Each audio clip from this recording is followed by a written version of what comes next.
एक दौर था जब उत्तर प्रदेश की गिनती उन राज्यों में होती थी जिन राज्यों में अपराध सर चढ़कर बोलता था, लेकिन आज स्थिति ये है कि एनसीआरबी का डेटा आया और यूपी पूरे देश में 23वें नंबर पर है। मेरे साथ यूपी के डीजीपी डीएस चौहान साहब हैं। चौहान साहब, सबसे पहले तो बहुत बधाई आपको कि राज्य की तस्वीर पूरी तरीके से यूपी पुलिस ने बदल के रख दी है। किस तरीके से किया और क्या डेटा है सर एनसीआरबी का, अगर आप बता सकें। सबसे पहले तो देखिए, संकल्प होता है हमारे माननीय मुख्यमंत्री जी का, राज्य सरकार का ये संकल्प है कि उत्तर प्रदेश को अपराध मुक्त करना है। Zero tolerance towards crime, mafia and security to women and children. तो इसके ऊपर जो है, जब संकल्प हमारा एक स्पष्ट है तो उसके ऊपर फिर कार्य योजना बनाकर काम किया जा रहा है। और सबसे पहले जो कार्य योजना का अंग है वो है टीम वर्क। हमारे सिपाही से लेके अधिकारी तक जो है एक टीम के रूप में हम सब लोग काम कर रहे हैं, जिसमें जो राज्य सरकार ने प्राथमिकताएं तय की हैं उस पर हमारा अचीवमेंट अच्छा हो। इसके साथ साथ बुद्धि और विवेक का भी प्रयोग हो रहा है, जिसकी वजह से हमें प्रोसिक्यूशन में जो है वो बहुत अच्छी सक्सेस मिल रही है। और कुछ क्राइम्स ऐसे हैं जहाँ पर खास करके महिला के प्रति अपराध, एसिड अटैक्स जो महिलाओं पे पहले होते थे, तो एक कार्य योजना बनाकर उस पर कार्रवाई की गई है, तो जिससे हमारे जो है बहुत अच्छी इस पर रिजल्ट आए हैं। सर, खास तौर पे महिलाओं को लेकर के बड़ी चर्चा होती थी यूपी में कि रेप हो गया, महिलाओं को उठा लिया गया, तमाम छेड़खानी की खबरें। महिलाओं पर अपराध जो है उस पर नियंत्रण आया है। ये क्या आप लोगों के एक स्पेशल अभियान था, एंटी रोमियो स्क्वाड कह लीजिए, या डर, किस तरीके से नियंत्रण किया? माननीय मुख्यमंत्री योगी आदित्यनाथ जी महिलाओं के प्रति जो अपराध है उसके प्रति बहुत संवेदनशील है। और पूरे जो स्टेट की माइट होती है लॉ की, वो उस पर कार्रवाई शुरू हो जाती है जिस पर अगर कोई महिला के प्रति अपराध करता है। इसी का रिज़ल्ट ये है, आप देखेंगे एंटी रोमियो स्क्वाड एक वन स्टेप था और उस पर आज भी लगातार कार्रवाई हो रही है इस पर। लेकिन जो मेन है, आइडेंटिफाई किए गई जगह कि कहाँ पर महिलाओं के साथ में ऐसी छेड़खानी होती है, जैसे मॉल्स हैं, स्कूल्स हैं, कॉलेजेस हैं, इंटर कॉलेजेस हैं, तो वहाँ पर अब आप जाके देखेंगे पश्चिम उत्तर प्रदेश में, पूर्वांचल में, बुंदेलखंड में, सब जगह जो है वो हमारी जो बच्चियाँ हैं वो आराम से बेखौफ स्कूल जाती हैं, कॉलेज जाती हैं, शॉपिंग के लिए निकलती हैं। तो ये जो जनरल सिक्योरिटी का एटमॉस्फेयर है उसमें इम्प्रूवमेंट किया गया है। और एक जो संदेश देने के लिए सबसे बड़ा काम जो किया जाता है वो है रिप्रेजेंटेशन। तो रिप्रेजेंटेशन जो विमेन को हमारे पुलिस फोर्स में मिला है वो बहुत अच्छा रिप्रेजेंटेशन मिला है। उनको इम्पॉर्टेंट चैलेंजिंग असाइनमेंट दिया जाता है।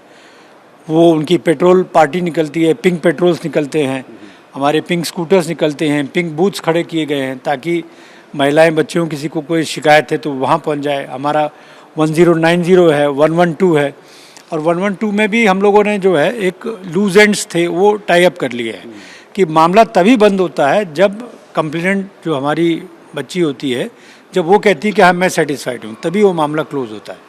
सर, यूपी में अपहरण और फिरौती को एक उद्योग माना जाता था और जो एनसीआरबी डेटा है उसमें यूपी सबसे नीचे है, 36वें नंबर पे। इस पे कैसे नियंत्रण किया गया? क्या अपराधियों में डर पैदा किया गया या प्रोसिक्यूशन बहुत तेज़ी से हुआ था? अपहरण जो क्राइम है वो जनरली ऑर्गेनाइज क्राइम के तहत किया जाता है। इसमें ऑर्गेनाइज क्राइम में माफिया के अगेंस्ट और रंगदारी, ये दोनों एक जैसे क्राइम हैं, तो इस पर हमारा नंबर 1 प्रायोरिटी पे रहता है। और जब भी इस तरह की कहीं कोई घटना होती है यदाकदा, तो सिपाही, एसपी, आईजी, एडीजी जोन और DG office, ADG law and order, हम दिन रात बस उसी पे काम करते हैं। और जब तक कि एक एक बदमाश को पकड़ के सलाखों के पीछे नहीं भेज देते तब तक शांत नहीं बैठते। बेसिकली क्या है कि उनके लिए अब ये जो घाटे का सौदा हमने बना दिया है कि अगर आप इस तरह का क्राइम करेंगे तो आप ये भूल जाइए कि आपको कुछ इसमें पैसे प्राप्त होंगे, आपके लाखों रुपए खर्च हो जाएंगे और आप जेल से बाहर नहीं निकल पाएंगे। सर, यूपी में एक बदलाव देखा गया। बदलाव ये कि पहले अपराधी गिरफ्तार होता था, जेल भेजते थे, कोर्ट में मामला जाता था, बेल मिल जाती थी, प्रोसीजर चलता रहता था।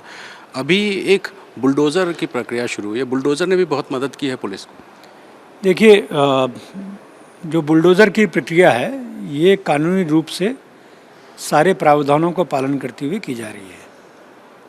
पुलिस डिपार्टमेंट सिक्योरिटी का जो एनवायरनमेंट है वो उपलब्ध कराता है एनफोर्समेंट एजेंसीज़ को। इसमें एनफोर्समेंट एजेंसीज़ उस शहर की नगर निगम हो सकती है, उस शहर की डेवलपमेंट अथॉरिटी हो सकती है या इंडस्ट्रियल डेवलपमेंट अथॉरिटी हो सकती है।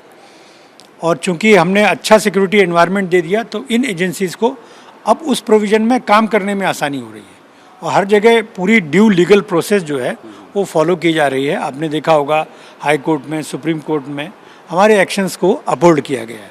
जाहिर है। और कुछ बड़े लोगों पर बहुत बड़ी कार्रवाई हुई जिन पे कभी नहीं होता था, जिसमें बड़ा नाम मुख्तार अंसारी का, आतिक अंसारी का और इस तरह के जो गैंगस्टर्स थे उनकी लिस्टिंग की गई, उन पर कार्रवाई हुई। 300 करोड़ रुपए की एक अपराधी की जो संपत्ति या तो ध्वस्त हुई या जब्त हुई। तो इस तरह की कार्रवाई क्या छोटे अपराधियों के लिए एक बढ़िया संदेश बन गई और पुलिस के लिए ये मददगार हो गई? ये आपका परसेप्शन है, लेकिन पुलिस के लिए अपराधी अपराधी होता है। हम बड़े छोटा ऐसे नहीं सोचते, हम ये सोचते हैं कि ये अपराधी है, इसने ये अपराध किया है और इसको सलाखों के पीछे होना चाहिए, न्यायालय में जज साहब के सामने कटघरे में खड़ा होना चाहिए। सर, पुलिस रिफॉर्म्स में आपने जो है 4 ज़िलों में कमिश्नरेट सिस्टम शुरू किया, लखनऊ, कानपुर, नोएडा, वाराणसी। ये कमिश्नरेट सिस्टम ने भी कुछ एक रिफॉर्म का भी काम किया और सिस्टम में भी बदलाव किया? देखिए, जो पुलिस कमिश्नरेट्स हैं ये बेसिकली मेट्रोपॉलिटन पुलिसिंग के जो कंसेप्ट होता है उसके तहत आता है। पूरे दुनिया में जब शहर बड़े हो जाते हैं और काफ़ी आबादी रहने लगती है तो उसमें जो बाकी डिपार्टमेंट के इश्यूज़ होते हैं वो थोड़े से कम आते हैं और लॉ एंड ऑर्डर और क्राइम के इश्यूज ज़्यादा होते हैं क्योंकि वहाँ काफ़ी आबादी रह रही है। तो उसके लिए माननीय मुख्यमंत्री जी ने सोच के एक क्रांतिकारी ये पुलिसिंग में बदलाव किया था।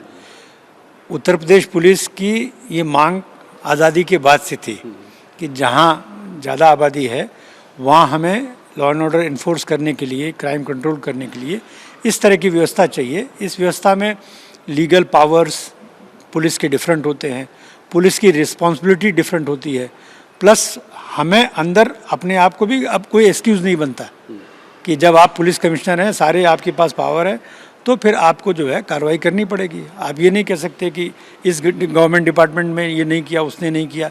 तो इसलिए जो है अब पुलिस संगठित होकर और फोकस होकर जो है इसमें कार्रवाई कर पाती है, जो हमारी अर्बन जो बड़े बड़े शहर हैं उनमें जो है।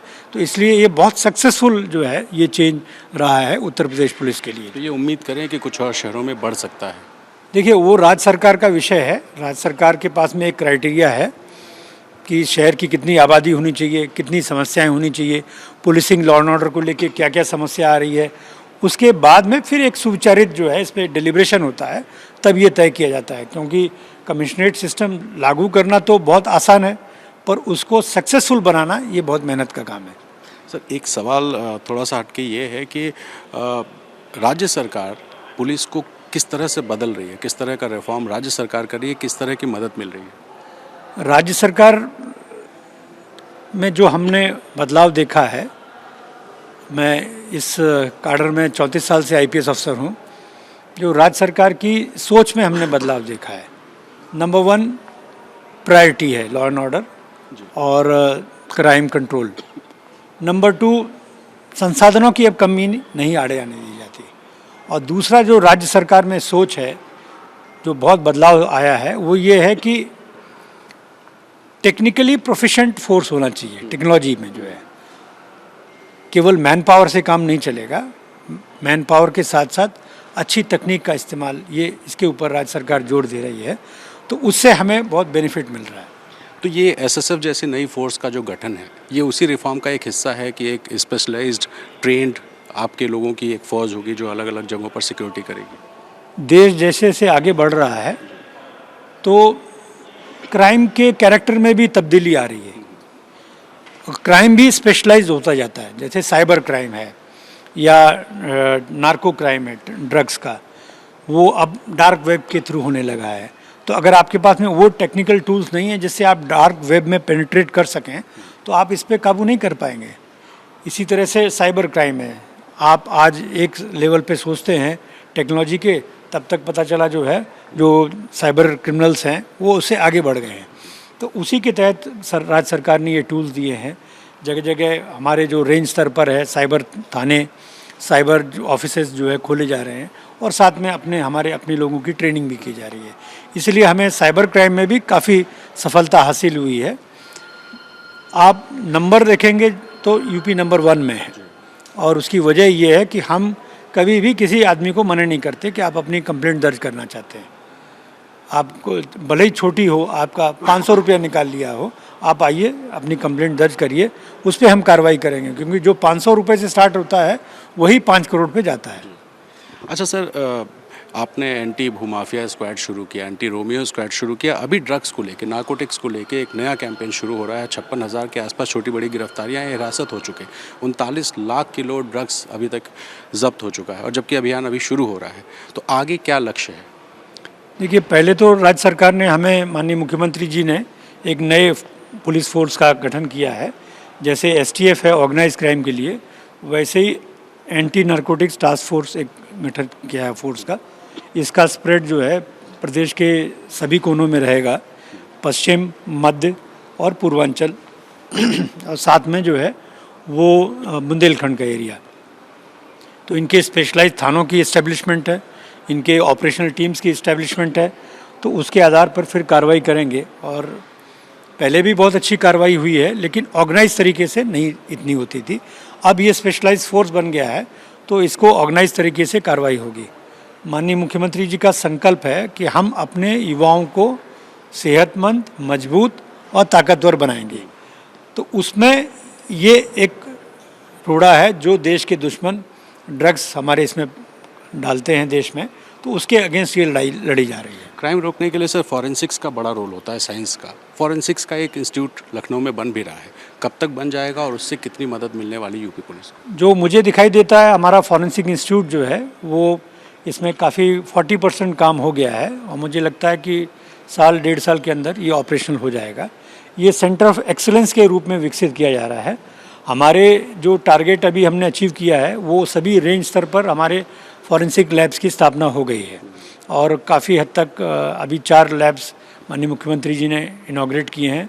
कन्नौज है, इस तरह से, और आगे भी बाकी जो बची हुई हैं उनमें भी तेज़ी से कंस्ट्रक्शन चल रहा है। 60% के करीब काम हो गया है, तो इनकी भी स्थापना है मंडल स्तर तक जो है। चलते चलते आखिर में यूपी पुलिस का भविष्य में लक्ष्य क्या होगा? 23वें नंबर पे आप आ चुके हैं, आगे की क्या स्थिति रहने वाली? 36वें पे जाने का प्लान है? नहीं, ये तो पहली ऐसा टारगेट है वेयर अगर आप बॉटम में पहुंचते हैं तो आपको खुशी होती है, अन्यथा हमेशा आप अव्वल रहना चाहते हैं। But here we would like to reach the bottom of the crime, मतलब क्राइम में जो बॉटम पे जो काम होना है वो करना है जाके ये। और मुझे पूरा विश्वास है उत्तर प्रदेश पुलिस के हर जवान, हर सब इंस्पेक्टर, अधिकारी, सब लोग एक टीम के रूप में काम कर रहे हैं।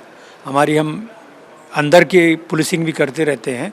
अगर हमारा कोई कर्मचारी गलत काम करता है तो उसके खिलाफ हम कार्रवाई भी तुरंत करते हैं। बहुत शुक्रिया ABP न्यूज़ से बात करने के लिए। तो DGP DS चौहान साहब को आप सुन रहे थे, जिन्होंने कहा कि 23वें नंबर पे पहुंच चुके हैं और 36वें नंबर पे पहुंचने की उम्मीद है, क्योंकि यहाँ टॉप का मतलब बॉटम होता है और बॉटम में पहुंचकर यूपी पुलिस ही संतुष्ट हो पाएगी। तो फिलहाल कोशिशें जारी हैं और स्थिति काफ़ी पहले से बेहतर हुई है और उम्मीद है कि आगे भी और ज़्यादा बेहतर हो जाएगी। कैमरा पर्सन प्रेम सिंह के साथ रणवीर, ABP न्यूज़, लखनऊ।